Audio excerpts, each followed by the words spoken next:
नमस्कार. मी बनवत आहे आज ज्वारीच्या भाकरी आणि त्याच्या बरोबर बनवणार आहे बेसनचा झुणका. आमच्या गावच्या पद्धतीने बनवणार आहे मी बेसनचा झुणका. शेंगदाण्याचं मोठं मोठं कूट टाकून, शेंगदाणे बारीक करून म्हणजे मोठे मोठे चेचायचे आणि टाकायचे. असं मी बनवणार आहे झुणका. आणि ज्वारीच्या भाकरी. आता भाकरी एक बनवल्या बघा. आता भाकरी बनते बघा. बेसन घेतले मी झुणका बनवण्यासाठी.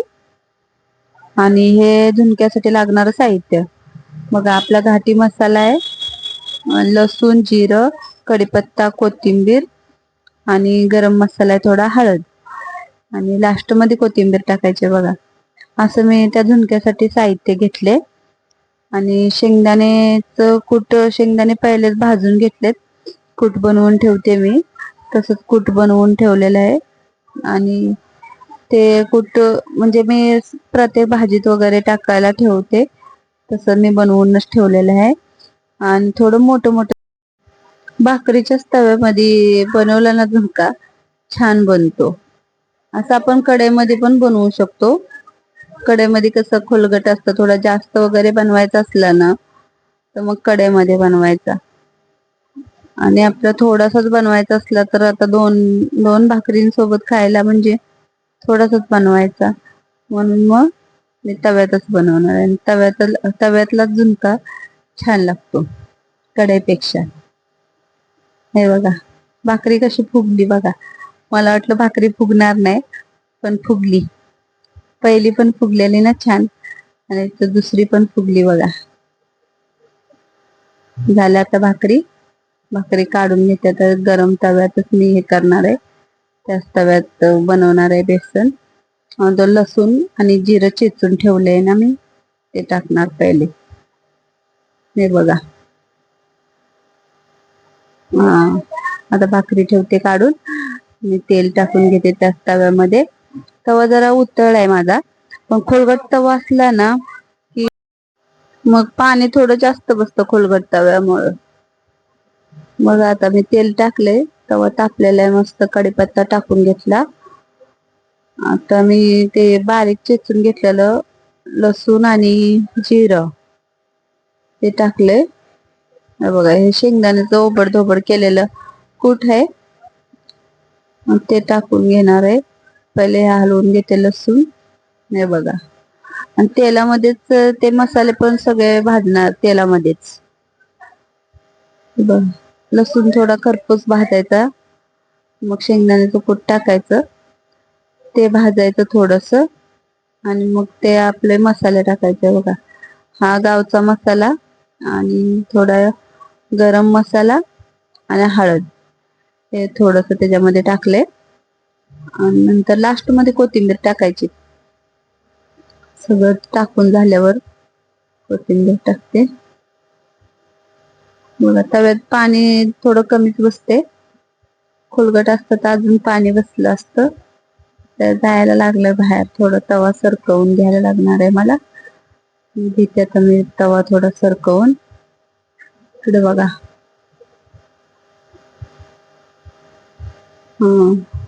आता आलंय का बरोबर. तवा जरा हे असल्यामुळं वर जायला लागले. आणि जेवढं आपल्याला बनवायचं आहे झुणका तेवढंच पाणी घ्यायचं. ते आता शेंगदाण्याचं कूट वगैरे टाकल्यामुळे घट्ट बनतो. आणि एकदम सुका सुकाच बनवायचा, जास्त पण पाणी नाही ठेवायचं. भाताबरोबर खायचं असलं तर पातळ बनवू शकतो, पातळ पण छान लागतो. त्याच्यामध्ये थोड्या थोड्या गाठी राहतात ना, त्या छान लागतात मस्त चावून खायला. थोड्या थोड्या गाठी ठेवायच्या. पाण्याला चांगली उकळी येऊ द्यायची. पाणी आता ते टाकलंय ना मी, त्याला उकळून घ्यायचं. असं पूर्ण उकळी असतोपर्यंत बेसन नाही टाकायचं. आणि त्या पाण्याला उकळी आली ना तेव्हाच बेसन टाकायचं. हे बघा. आता आल्यावर थोडीशी उकळी, तोपर्यंत आपलं पुसून घेते. सवय आहे भाकरी वगैरे बनवल्या ना, भाकरीने पीठ खूप सांडतं खाली. आता मी पुसून घेतलंय. तोपर्यंत झालं बघा आपलं, आली उकळी. त्याला उकळी आल्यावर मग बेसन टाकायचं, चांगलं पाणी उकळल्यावर. आता मी बेसन टाकून घेणार आहे. हे बघा, असं बेसन जेवढं पाहिजे तेवढं टाकायचं आपल्याला. जेवढं पाणी आहे तेवढंच. बेसन चांगलं शिजलं पाहिजे. तेवढ्या पाण्यामध्ये जेवढं शिजल तेवढंच बेसन त्याच्यामध्ये हे करून घ्यायचं. हे बघा, आणि ज्या गाठी बनतात मस्त झुणक्यामध्ये, त्या गाठी पण छान लागतात खायला. बघा, गरम गरम भाकरी बरोबर असा झुणका खायला खरंच लय मजा येते. गावाकडं खायचो आम्ही सारखं, पण तेच जेवण आता आठवतं. मग मी बनवते शहरामध्ये पण. बघा कसा बनलाय आपला झुणका. आता मी थोडं 5 मिनिटासाठी झाकण ठेवणार आहे त्याच्यावर. मीठ टाकलं नाही अजून, मी मीठ टाकते पहिले. मीठ टाकून घेते. बघा कसं उकळतंय बघा. कलर पण एकदम छान आलाय. आता लाल कलर तर छान वाटतो ना. बघा, आता मीठ टाकून घेते आणि झाकण ठेवून फक्त 2-3 मिनिटासाठी ठेवायचा. म्हणजे शिजलं पाहिजे ना बेसन, शिजण्यासाठी ठेवायचं.